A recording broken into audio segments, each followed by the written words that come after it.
Assalamualaikum warahmatullahi wabarakatuh. Ya, selamat pagi, selamat siang, selamat sore, dan selamat malam untuk para pendengar dan para penonton video pembelajaran PPKN. Nah, semoga yang mendengarkan dan yang menonton dalam keadaan sehat, panjang umur, dan semoga belajarnya semangat. Oke? Ya, Bapak tidak akan panjang lebar, langsung saja. Hari ini kita akan mempelajari materi yang sama seperti minggu kemarin, masih di tema 3, yaitu peduli terhadap makhluk hidup di sesi yang kedua. Nah, ingat sebelum masuk ke materi yang berat, kalian persiapkan pena dan buku tulisnya, dicatat. Oke? Ya, yang pertama kita akan mempelajari tentang menjaga keseimbangan alam. Nah, di sini dalam menjaga keseimbangan alam ada beberapa langkah. Yang pertama yaitu tidak melakukan perburuan terhadap hewan liar. Oke, nah dampak negatif dari perburuan liar terhadap hewan liar yaitu banyak sekali anak-anakku. Yaitu musnahnya hewan liar yang pertama. Yang kedua, terganggunya proses rantai makanan. Yang ketiga, rusaknya lingkungan. Dan yang terakhir yaitu terganggunya keseimbangan alam. Nah, itu adalah dampak negatif dari melakukan perburuan liar terhadap hewan liar. Oke, kita akan bahas hewan-hewan apa saja sih yang pada saat ini diburu dan terancam kelestariannya akibat perburuan liar. Oke, yang pertama ada gajah. Gajah bagian tubuh yang diburu yaitu gadingnya. Gading itu seperti tanduk itu ya. Nah, manfaatnya yaitu sebagai bahan kerajinan.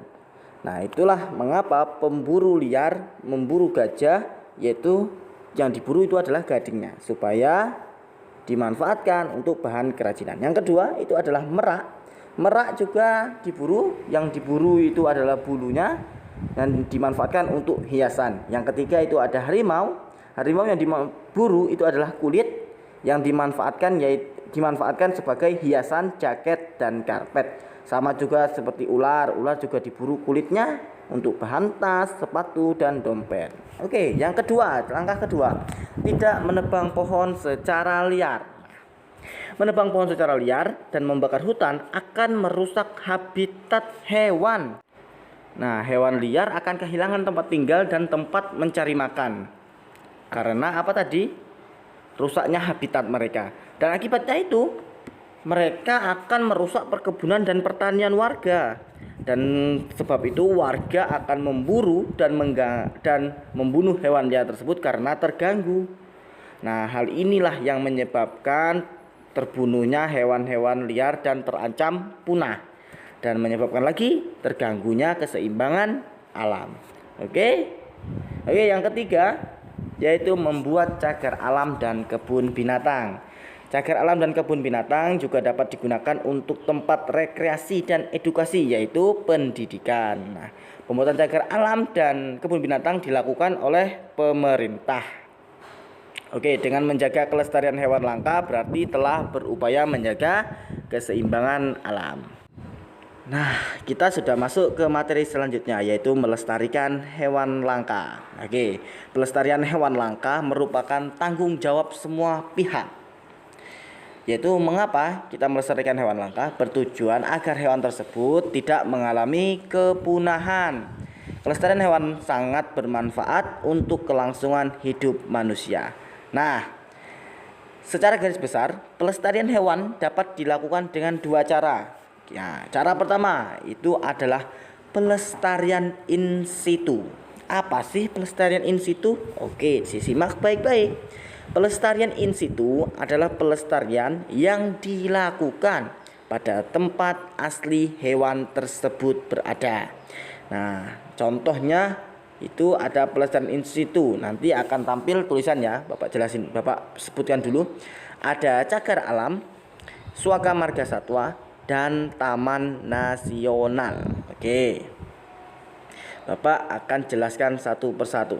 Cagar alam adalah kawasan suaka alam yang karena keadaan alamnya memiliki kekhasan tumbuhan, satwa, dan ekosistemnya, atau ekosistem tertentu yang perlu dilindungi dan perkembangannya berlangsung secara alami. Contohnya cagar alam Gunung Sibela, Gunung Muntis, dan Pulau Waigeo.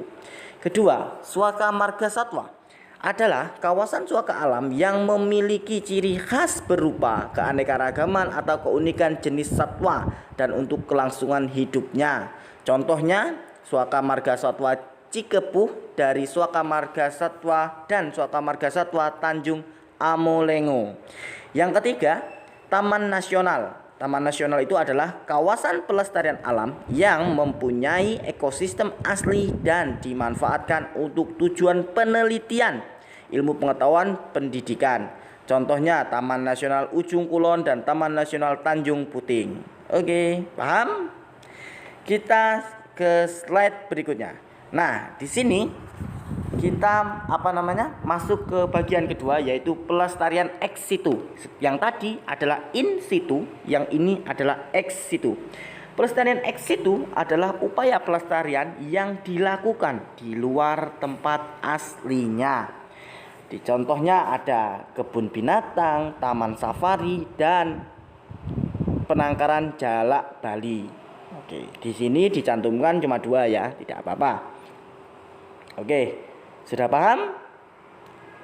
Nah, sudah paham.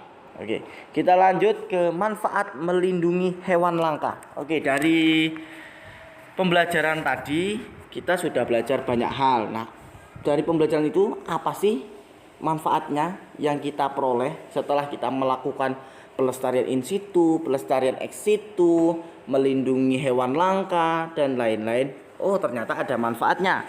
Oke, yang pertama yaitu menjaga keseimbangan ekosistem, yaitu agar kehidupan di muka bumi tetap berjalan dengan baik. Kalau ekosistemnya baik, insya Allah tetap berjalan dengan baik kehidupan di muka bumi. Yang kedua, melestarikan keanekaragaman hayati. Keanekaragaman hayati yang bermanfaat bagi ilmu pengetahuan dan masyarakat. Kemarin sudah belajar ya, hayati itu apa? Hayati itu adalah makhluk hidup. Yang ketiga yaitu memenuhi kebutuhan masyarakat. Oke, sudah ya anak-anakku. Sekian pembelajaran kita hari ini untuk PPKN tema 3 sesi 2. Semoga dapat dipahami. Wassalamualaikum warahmatullahi wabarakatuh.